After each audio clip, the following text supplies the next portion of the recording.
The afternoon had no intention of becoming a memory. It arrived quietly, the way most ordinary moments did, without ceremony, without warning.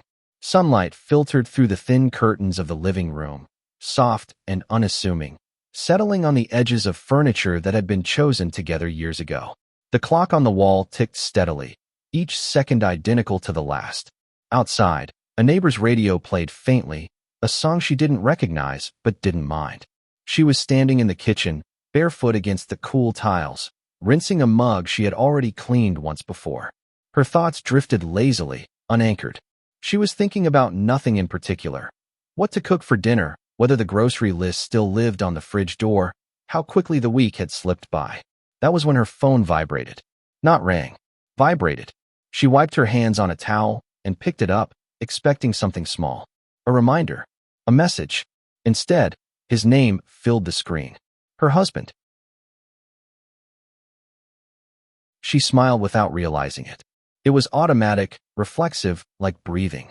Years of familiarity had trained her body to soften at the sight of him, even before her mind caught up. "Hey," she answered. His voice came through slightly rushed, clipped at the edges. "I'm about to step into a meeting."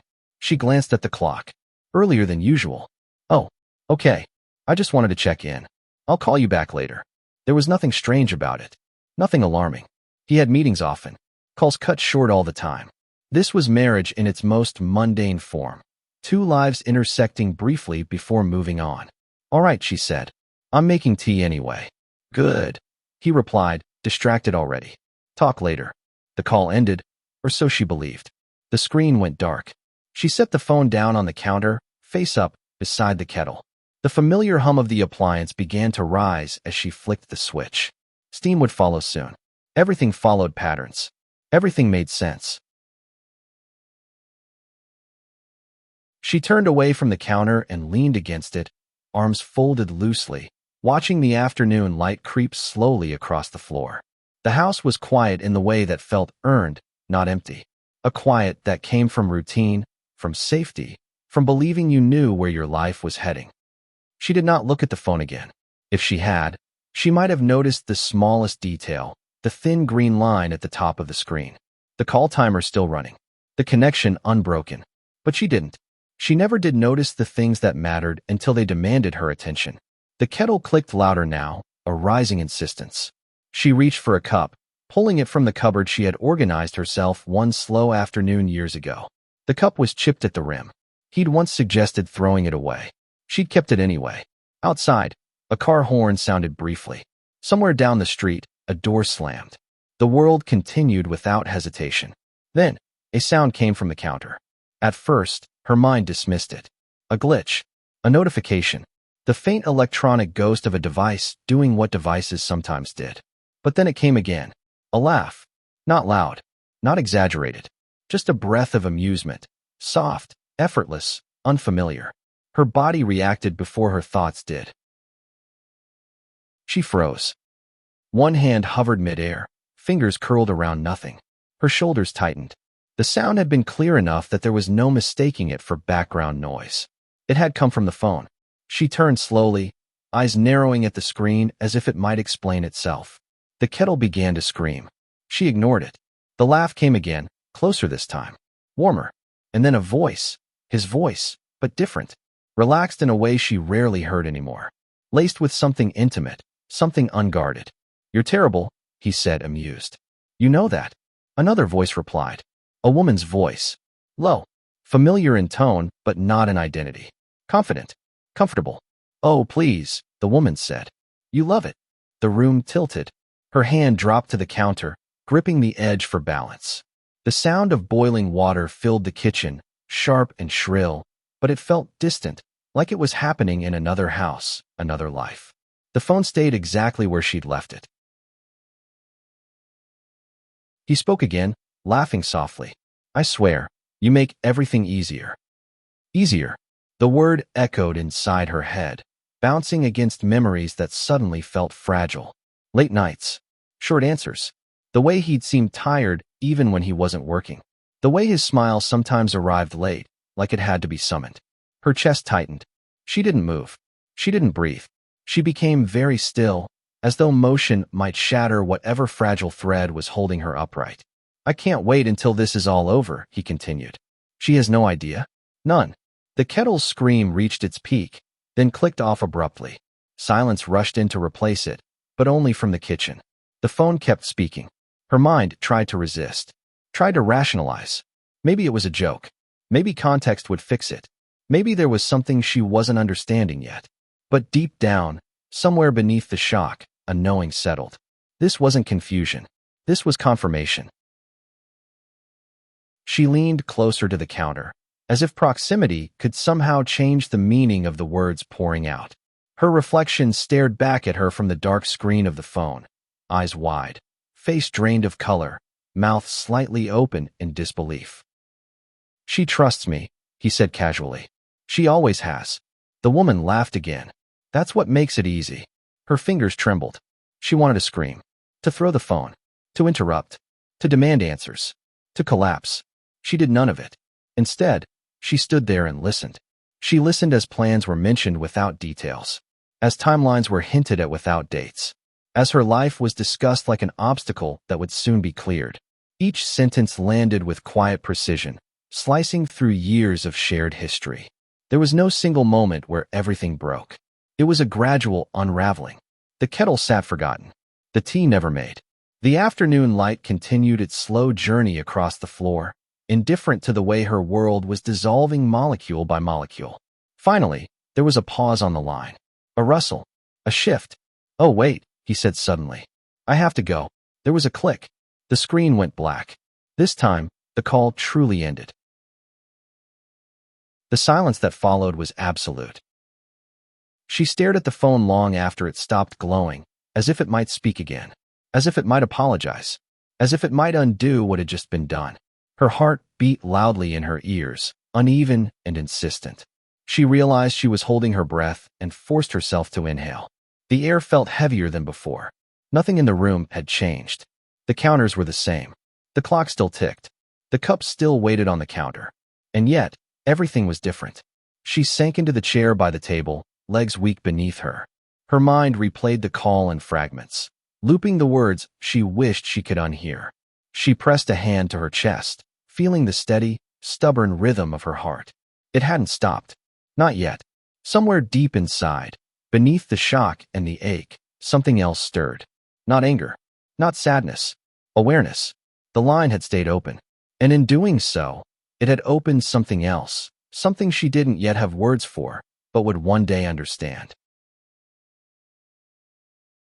For now, she sat in the quiet afternoon, holding the truth she never asked for, listening to the echo of a life she thought she knew. When you're ready, say continue chapter 2, and we'll go deeper into what she hears, and how it truly breaks her. She didn't realize at first that she was shaking. It came to her in pieces. The way her fingers kept slipping on the edge of the chair, the faint clicking of her teeth when she tried to swallow, the subtle sway of her body as if the floor beneath her had lost its certainty. Shock had wrapped itself around her senses like a thick fog, dulling everything except sound. Especially sound. Her mind replayed the laugh again, sharper now that it was gone. It wasn't just the laugh itself, it was the ease of it. The way it flowed from him without effort, without restraint. He hadn't laughed like that with her in a long time. With her, laughter had become scheduled, polite, something that appeared during dinners out or family gatherings and vanished once the door closed behind them. But on that call, it had been effortless.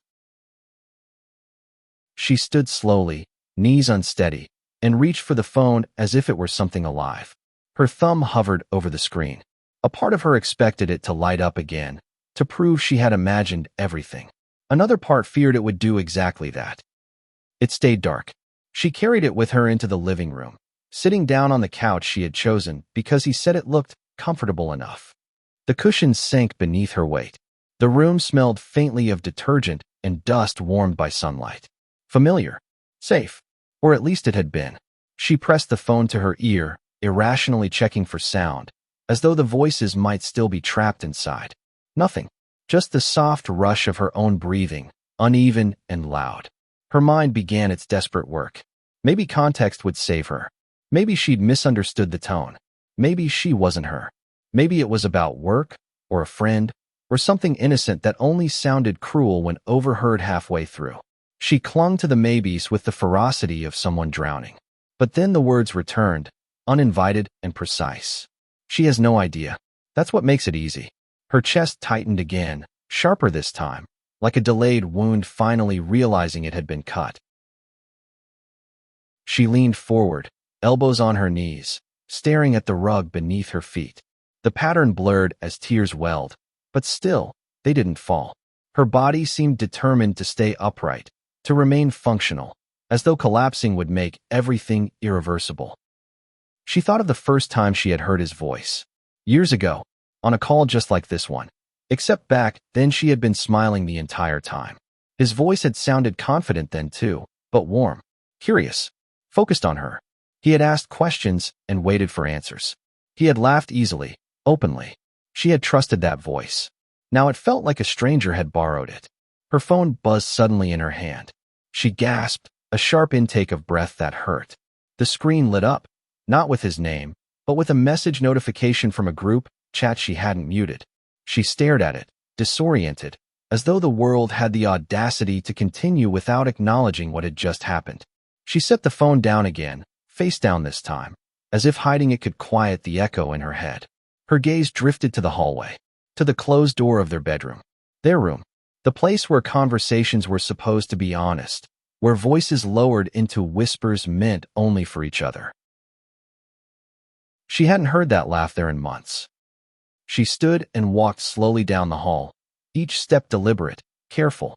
The house felt different now, not hostile, but observant, as though it were watching her see it for the first time. She pushed open the bedroom door. The bed was neatly made, one pillow slightly indented where he'd slept the night before.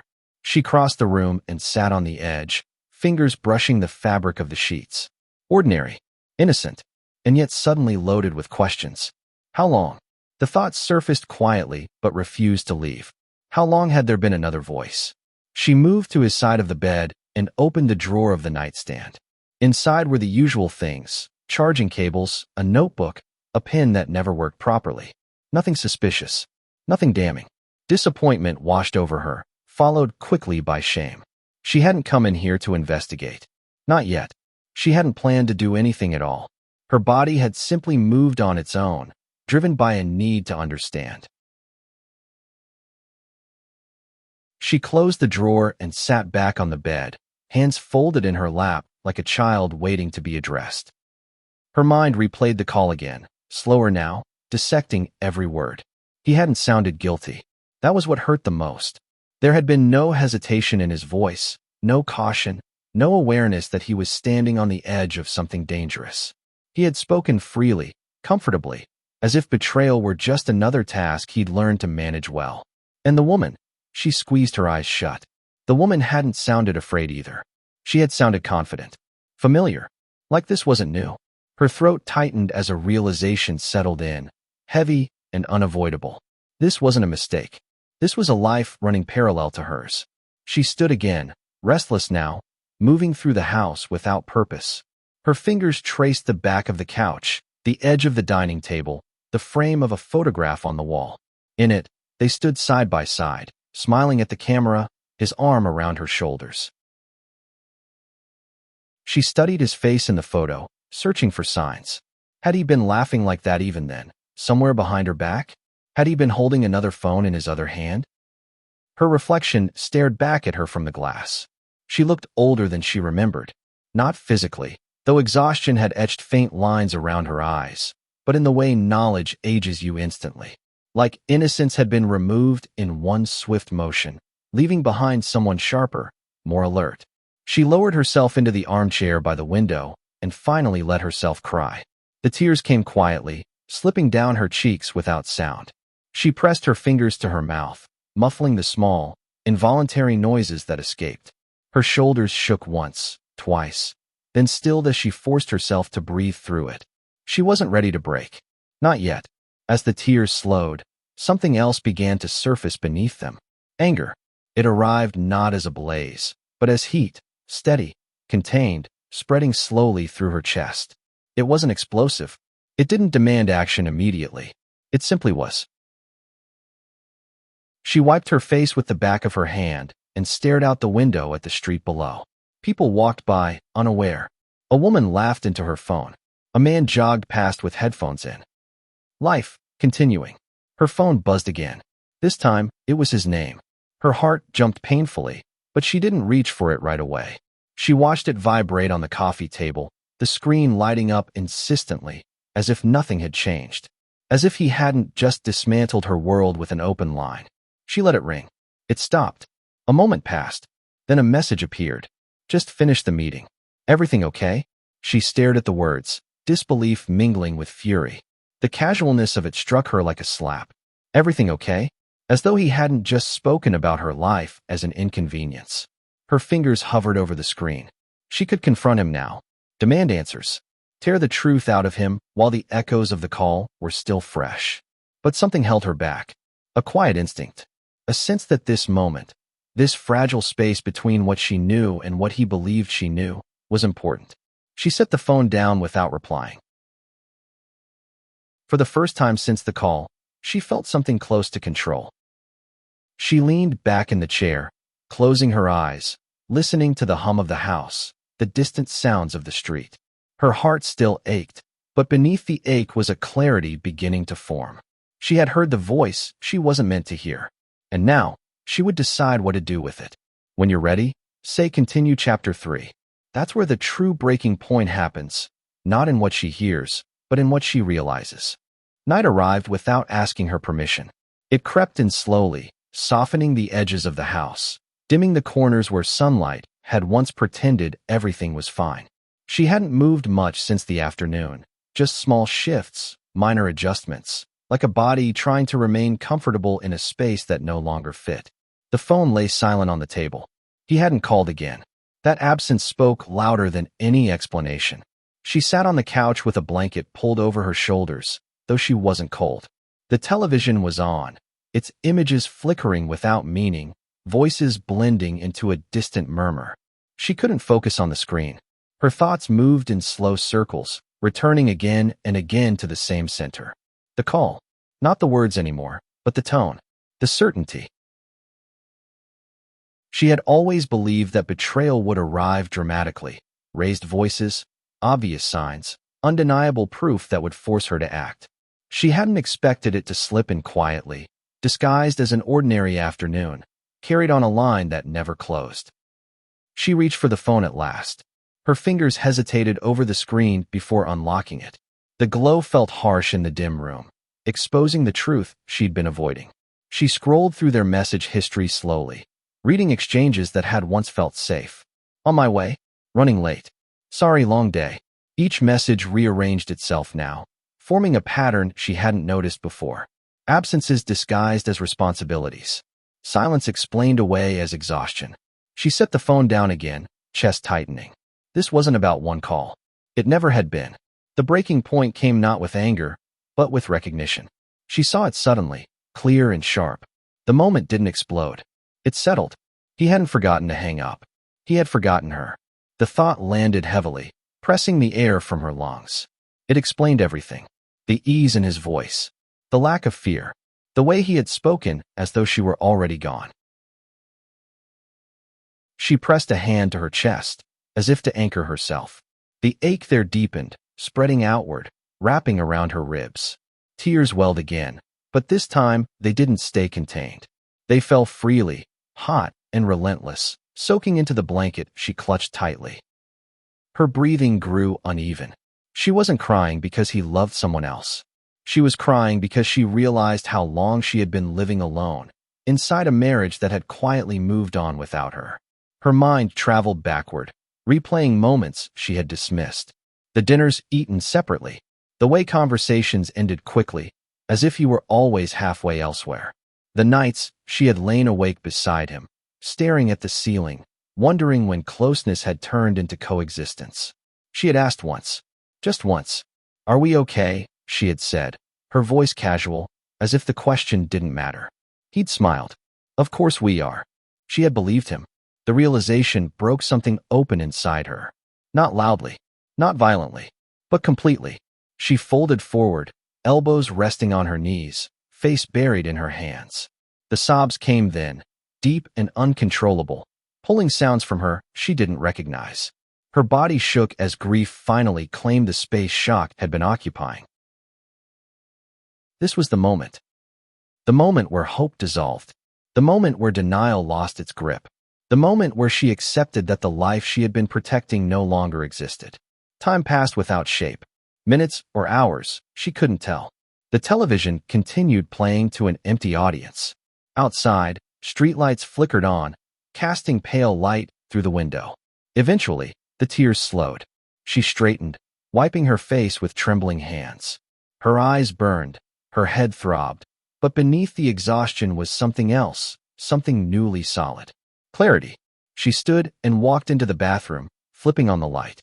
The brightness startled her, illuminating her reflection with uncomfortable honesty. Her eyes were red, her cheeks blotched, her hair falling loosely around her face. She looked awake, not composed, not calm, but awake. She studied herself in the mirror, searching for the woman who had answered the phone that afternoon. The woman who had smiled automatically at his name. The woman who had trusted without question. That woman felt distant now. In her place stood someone quieter, watchful, changed. She leaned closer to the mirror, meeting her own gaze. "You're not crazy," she whispered, as if reassurance were necessary. "You didn't imagine it." Saying it aloud grounded her. The truth had a weight, but it also had a shape, and something shaped could be carried. She turned off the light and returned to the living room. The house no longer felt like it was watching her. It felt like it was waiting. She picked up the phone again. No new messages. No apologies. No concern. A strange calm settled over her. The moment that broke her was not the call. It was the understanding that she could no longer pretend she hadn't heard it. And once that understanding took hold, there was no going back. She sat down, phone resting loosely in her hand, and stared at the dark screen. Tomorrow would come, and with it, consequences. But tonight, she allowed herself to sit in the truth, raw, painful, undeniable. The line had stayed open, and it had changed her forever. When you're ready, say continue chapter 4. That's where the aftermath begins, where silence becomes heavier than words. Morning arrived as if nothing had happened. Light slipped through the curtains with the same quiet confidence it always had, painting pale shapes on the walls. Birds called from somewhere beyond the window. A car started in the distance. The world continued its routines, unaware that something inside the house had shifted permanently. She woke on the couch, her neck stiff, the blanket tangled around her legs. For a moment, just a fragile moment, confusion fluttered through her mind. Then memory rushed back, sharp and unyielding. The call, the voice, the truth. She sat up slowly, pressing her palm against her temple as if she could steady her thoughts. Her phone lay on the coffee table where she'd left it, dark and silent. No missed calls. No messages from him asking why she hadn't replied. A strange numbness settled over her. She moved through the house mechanically. The bathroom, the kitchen, the kettle again.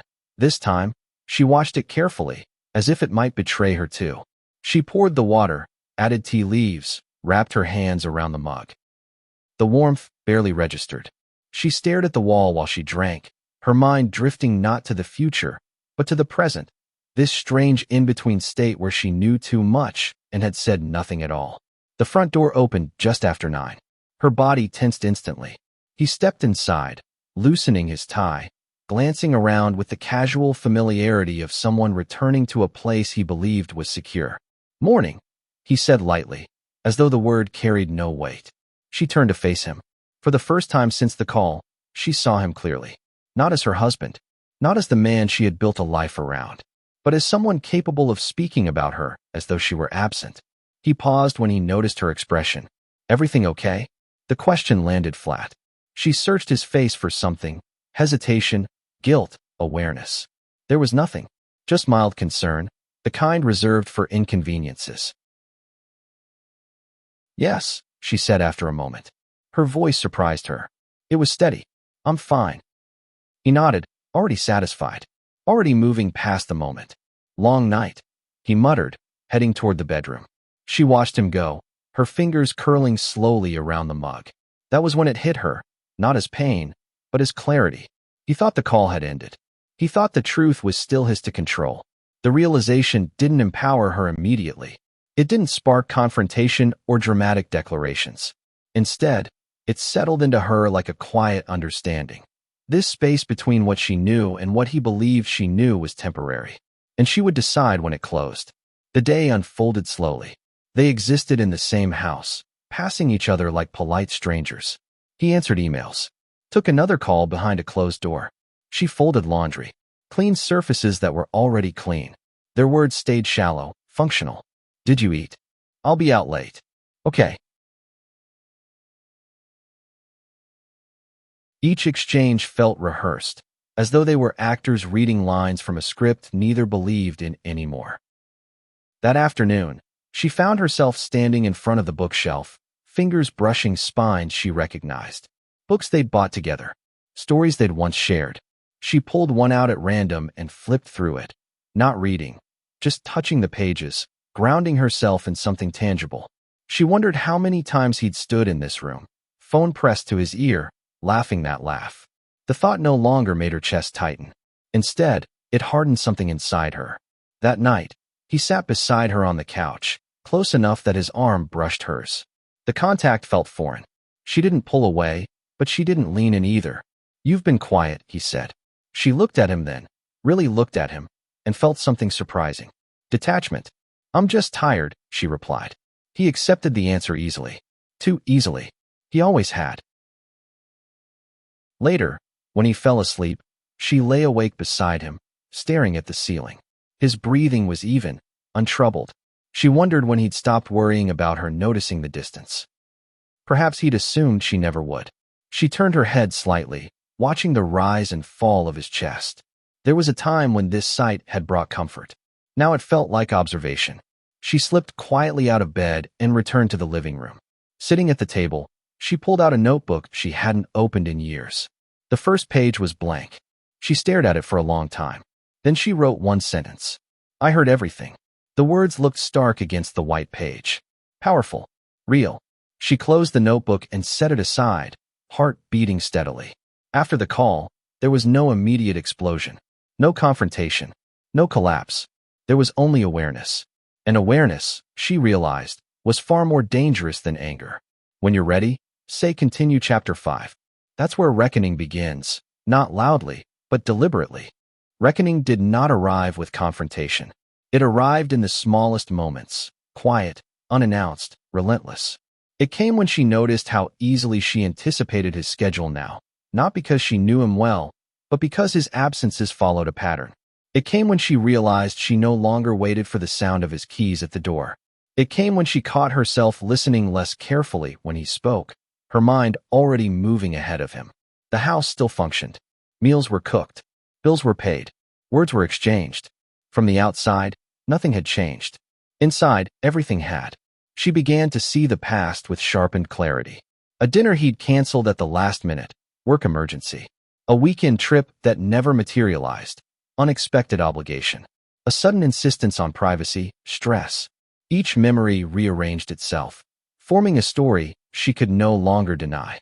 She stopped asking questions. That, more than anything, altered the balance between them. He noticed it in subtle ways. In how she no longer followed him into rooms with conversation. In how she responded without curiosity. In how her eyes seemed elsewhere even when she looked directly at him. "You okay?" he asked one evening, frowning slightly as she folded laundry beside him. "Yes," she said. Always yes. But the word had changed meaning. It no longer meant reassurance. It meant... She made notes. Small ones. Careful ones. She saved copies where she could. Each action grounded her further. Later that day, she met a friend for coffee, a woman she hadn't seen properly in years. Not because of distance, but because life had narrowed around her marriage. They spoke cautiously at first. Light topics. Polite laughter. Then her friend asked, gently, "Are you happy?" The question cracked something open. She stared at the table for a moment before answering. "I don't know," she said honestly. "I think I forgot to check." Her friend didn't press. She didn't offer advice. She simply nodded, as if understanding something unspoken. That quiet understanding stayed with her long after they parted. The reckoning continued in small choices. She stopped rearranging her schedule to fit his. She stopped waiting to eat until he came home. She stopped explaining herself. None of it was announced. None of it was discussed. But he felt it. "You seem different," he said one night. She met his gaze calmly. "People change." He studied her for a moment, unsettled, as though he sensed a shift he couldn't name. Then he nodded and looked away. That was when she knew. He was afraid, not of losing her love, but of losing control. The quiet reckoning reached its peak one evening when she found herself alone again, sitting with the notebook she'd written in days earlier. "I heard everything." She added another sentence beneath it. "And I won't unhear it." Her hands didn't shake as she closed the notebook. The reckoning was not about revenge. It wasn't about confrontation. It wasn't even about him. It was about reclaiming the parts of herself she'd left unattended while believing loyalty meant endurance. For the first time since the call, she slept. Not deeply, not peacefully, but honestly. The decision did not arrive all at once.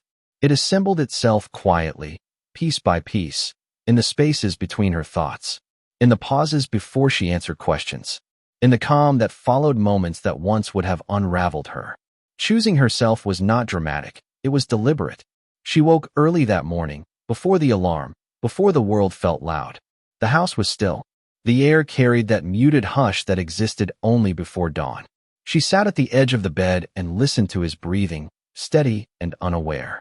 For the first time, she did not feel the urge to protect him from the truth. She moved through her morning slowly, intentionally. Coffee brewed. Curtains opened.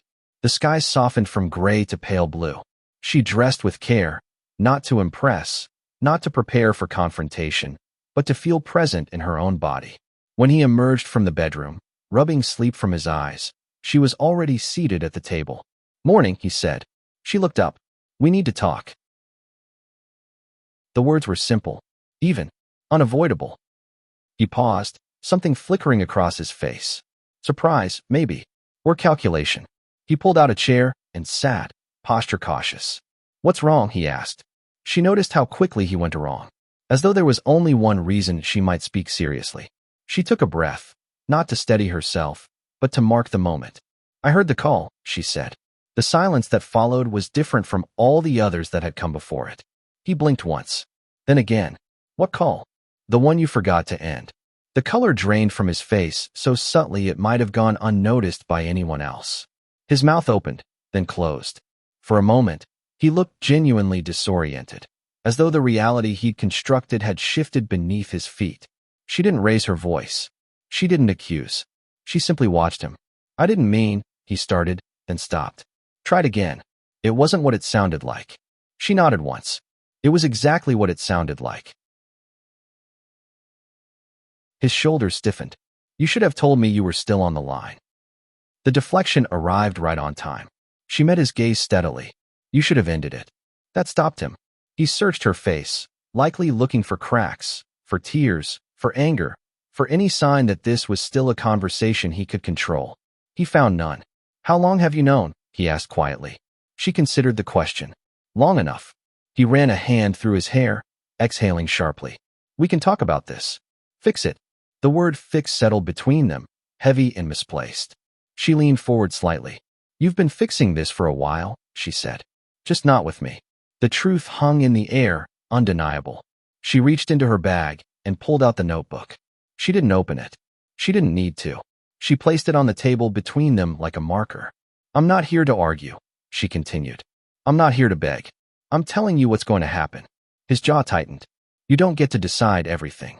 She nodded again. "I get to decide this."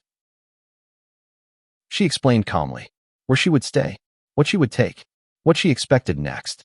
She spoke in clear, measured sentences, each one closing a door he hadn't realized was open. He tried interruption, justification, regret, apology. She let him speak. Then she stood. "I loved you," she said, "but I won't disappear so you can live two lives." Her voice didn't shake. That was the moment she knew she had already chosen herself, long before this conversation began. She packed lightly, only what mattered. She didn't rush. She didn't cry. She paused once in the doorway, looking back at the life she had outgrown. He stood in the hallway, silent now, watching her leave. She walked out without looking back again. The door closed softly behind her, and for the first time in a long time, she felt the full weight of her own footsteps, real, present, hers. The morning air felt different on her skin, not lighter, just clearer, as though something heavy had been removed from the atmosphere, leaving space where tension used to live. She stood on the small balcony of the place she was staying, a mug of coffee warming her hands, watching the city wake up below. Cars moved. Voices carried. Life continued. This time, it included her. The first days after leaving were quiet in a new way. Not the silence of avoidance or fear, but the silence of recovery. She unpacked slowly, giving each item a place, as if teaching herself that she belonged wherever she stood. The rooms were modest, unfamiliar, imperfect, and yet they felt honest. She slept better, not deeply at first, but without dread.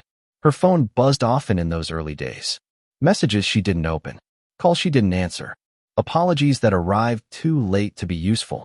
She didn't block him. She didn't respond. She let the line close on its own. Time passed, not dramatically, but steadily. She returned to routines she had once abandoned. Morning walks, long showers, music playing without consideration for anyone else's preferences. She reconnected with friends she'd kept at a distance without realizing it. Each reconnection stitched something back together. One afternoon, while organizing a drawer, she found the notebook again. She sat at the table, sunlight spilling across the page, and opened it. I heard everything, and I won't unhear it. She added one final line, but I will move forward. The words felt complete. There were moments, quiet, unexpected ones, when grief returned, when a familiar song played, when a memory surfaced uninvited. She let those moments exist without fighting them. Healing, she learned, wasn't about erasing the past. It was about refusing to live inside it. Weeks later, she saw him again. By accident. A brief encounter. Neutral ground. Polite distance. He looked smaller somehow. Less certain. They exchanged a few careful words. Nothing heavy. Nothing unfinished. When it ended, she felt no urge to say more. As she walked away, she realized something that surprised her. She wasn't angry. She was done. That night, she stood by the window of her new place, city lights blinking below like quiet witnesses. She thought of the call, of the moment everything changed, of the line that stayed open long enough to expose a truth she hadn't been ready for, but had needed. Some endings arrive as betrayals. Others arrive as awakenings. The line that stayed open had closed at last, not because the call ended, but because she had. She turned off the light, stepped into the next room, and closed the door behind her. This time by choice. End.